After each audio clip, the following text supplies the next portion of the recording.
Two, 1, 2, 3, 4. This week, Web Exclusive 101 of Cinematic Talk features actress, producer, and now director Yolonda Ross. Yolonda is best known for her role in Antoine Fisher, directed by Denzel Washington. Breakout role, Stranger Inside, directed by Cheryl Dunye, and most recently, Yelling to the Sky, featuring Zoe Kravitz, directed by Victoria Mahoney. And newest film, Go for the Sisters, featuring Lisa Gay Hamilton, directed by John Sayles. You can also watch Yolonda on HBO dramatic series Treme. Yolonda calls in to discuss short film Breaking Night. She not only stars in the film, but it is also her directorial debut. Join us as we have a candid discussion on the placement of black images in her film and how imagery is influential in one's life. I'm your host, Angel B., publisher of Cinematic Magazine. Get ready for the web exclusive of Cinematic Talk. Cinematic. How's that? Today we're going to talk to Yolonda Ross. Woo! What up, Bum? Give us a little synopsis of Breaking Night. Breaking Night is about a young girl that flees home with her boyfriend, and she, overnight, like the whole story takes place overnight, but overnight she comes face to face with someone that is like a vision to her of what she can become, when leaving, now that she's left home. And it gives her the strength to leave that situation for good, because she's dealing with abuse at home, and take control of her life, and go down a different path than what she would have been going down if she stayed home. Let me start off by saying this short film is cinematically beautiful. I was amazed by the imagery, the way it was shot. It was beautiful. I'm like, it took place in Louisiana, right? Yeah, it shot down there in New Orleans because I've been working on Treme, and most of the cast that's in it is on Treme or had been on Treme, and so friends came on board to work with me and some crew people from the show, and the place is it has its own beauty. It really does. So it was nice to be able to shoot there. And I just wanted to do something completely different. I had shot stuff or done stuff in New York and in L.A. That was a whole different place to me. So that's why I wanted to shoot down there. And just, bring to life the beauty of it, and in the rural setting that you can't really tell as much as I had wanted to, because the shots are really close. So, but we do have a few where you can see landscape. Well, if you come from New York, I think you can you can see the big difference. It definitely wasn't shot in New York, and I don't think it was shot in L.A. So, you convinced me with that. I got it. I see that you guys shot on the red camera. Yeah, you know what? We actually, I had film from Kodak. I was actually supposed to shoot on film. And I just did not have, it's like in New Orleans, I didn't know crew people, and could not find enough crew that had worked with film before. Okay. So I had to scrap that because, we shot in 4 days, and I couldn't afford mistakes. Like, I literally could not afford for things not to come out right. And another DP actually let us use his red camera, which was amazing. Wow. Yeah, exactly. Wow, like who does that? Yeah, well, hello, that's what I was thinking too, because I was like, huh? You what? That was crazy. It was crazy. He let us use it. And it was like his contribution to the film. And I was like, nice. All right, thank you. And it man, I can't say how helpful it was, because when you're in post, there's so much that you can do, so much lateral that camera will allow you to, do with manipulation, if you need to. So it was nice. That camera, and I just think it shoots beautifully. Oh, yes, it does. The next part of the discussion, Yolanda talk about the music. She uses the Manfred's Man Earth Band version of the classic Bruce Springsteen rock song, Blinded by the Light. The song inspired Yolanda to write and produce the film. Ironically, dozens of hip-hop music producers were inspired as well and produced their own version of the song. In fact, you're listening to one right now. It's a song that I feel is pretty universal. It's been around for a long time, and it's one of those songs that I feel when people hear it, they either know it and have their own, emotional attachment to it, or, even if it's new to them, they tend to like it. And I see that as a universal thing, so no race. Like it covers all races. And with that, because it is a classic rock song, if this film were made when the song actually came out, the people that you would see would have been white. They wouldn't have been, brown people. It just wouldn't have been that way, and it was on, white radio at the time when it came out.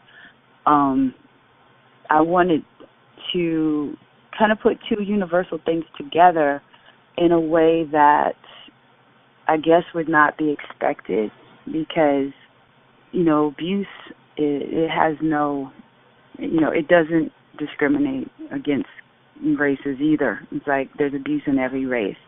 And this just happened to be, brown family that had abuse in it.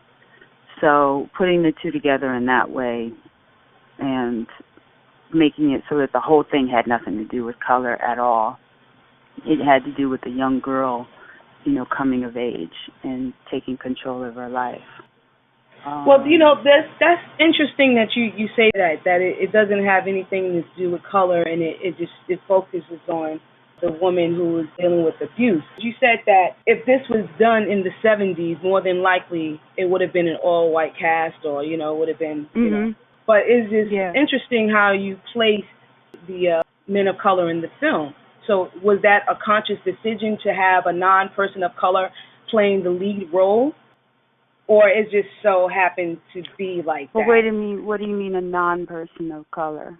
I mean, the girl is the lead character. Well, I'm talking about her love interest. Well, is he a person of when color? You look at it, no, he's not a person of color, but he's okay. Also no, not you threw me off for a second there. I'm like, he looks white to me, but maybe I'm wrong. He's not the lead character. I mean, the story is hers. Right. Not his. It's her story. He's really just there. So, I mean, to me, I didn't want it to be all one thing. That's not how my world rolls. It's like I have a lot of people in my life, and they're all races. So with putting him there, he would have been the one part that would have been there in the first place. So I did want to have a mixed, cast. And in that in this case, like the friends are. Yeah. Yes. And that's why I say, like, it is a mixed race, cast, but the issue of color is not an issue. It's not an issue in this film. And that's why I didn't want to make it all one, race. Everybody be black in the film. It's like there's no reason. Right. Well, I'm not really saying that everyone had to be white in the film or black in the film or particular race in the film, but I'm really speaking more to the placement of these different races in the film. I guess like you always see a high number of lead characters paired up with a different race. So I'm just wondering, was that done consciously, unconsciously? You have the father role or the stepfather, right? And he's the abuser, right? And then you also have, I guess, the pimp role. He is not a pimp, those people, the disco couple, they represent which her family did not have. Okay. So that's what I'm saying. She's leaving a certain type of place where her mother probably works in a factory or something. They live in a rural setting. Her mom's boyfriend is, you know, pretty much living off of them or whatever, but abusing her, and she's not getting support at home. She sees a woman and a man that are sophisticated coming from a different place. It's almost like a way out, like a place where she can go. So that's, I mean, it's like all these things. Like, I didn't want to start putting words into it because I don't want to tell people what it is, but it's like at the same time, I feel it should force you to pay attention to what's happening, who the people are, what's going on, all the little kind of details, because there are a lot of details that I actually did put in it. Oh, yeah, absolutely. I saw that. Yeah, I definitely saw that in every shot, actually. You know, even down to the trophy on the nightstand. I noticed that. Even down to the little girl playing with her baton. I noticed all of that. Now, looking at, I guess, the disco couple, I didn't look at them as a disco couple. That seemed a little blurry. So you looked at them as a pimp and a prostitute? Just by he's giving the, I don't want to give too much away because the film is amazing and I want people to definitely go and see it. He gives the lead character a card. So it implies as if, hey, you want to come and work for me. But again, maybe that's just my perspective and how I see it. Well, yeah, but I mean, I don't know how many pimps give out business cards. I mean, it just it's the 70s and a disco couple, and those people to me were people that could have been in the music business. They could have been in entertainment. Like, to me, they're in entertainment of some sort. And it's a generic kind of card because I don't feel people at that time gave like specific like what they did, because people are trying to hustle, people trying to make money, people trying to be fabulous.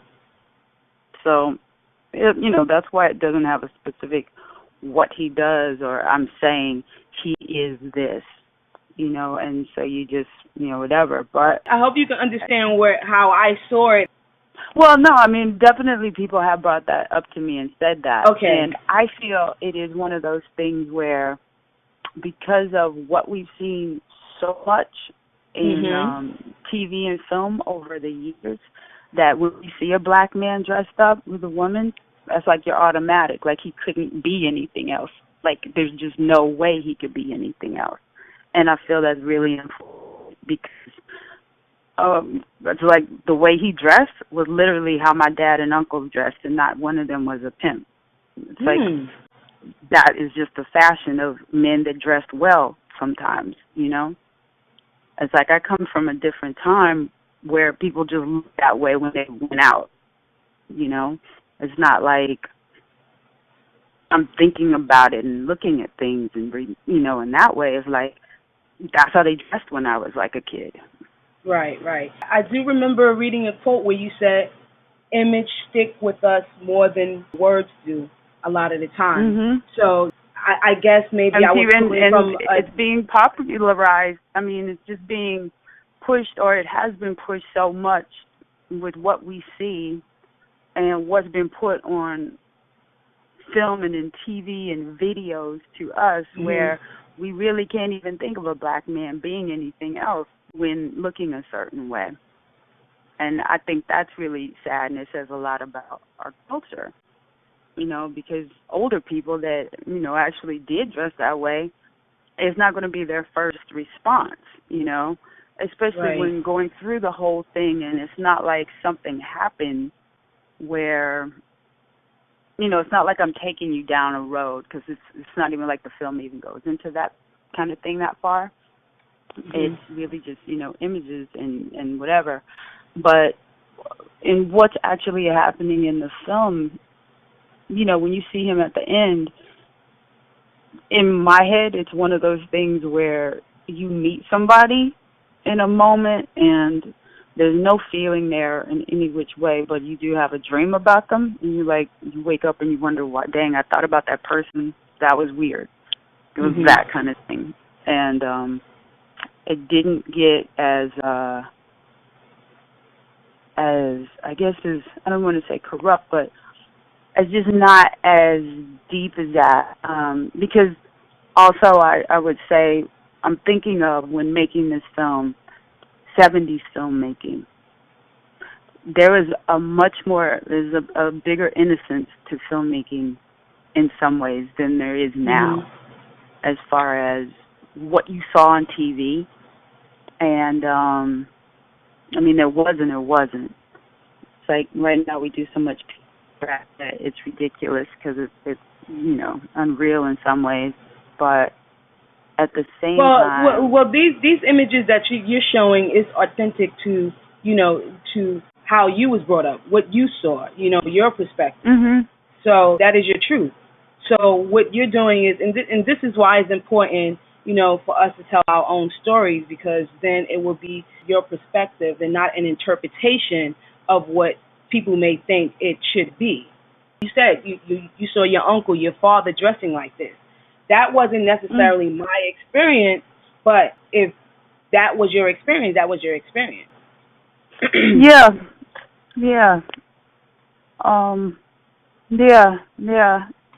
I do believe that. I mean, I know. I mean, it just brings out different things for different people.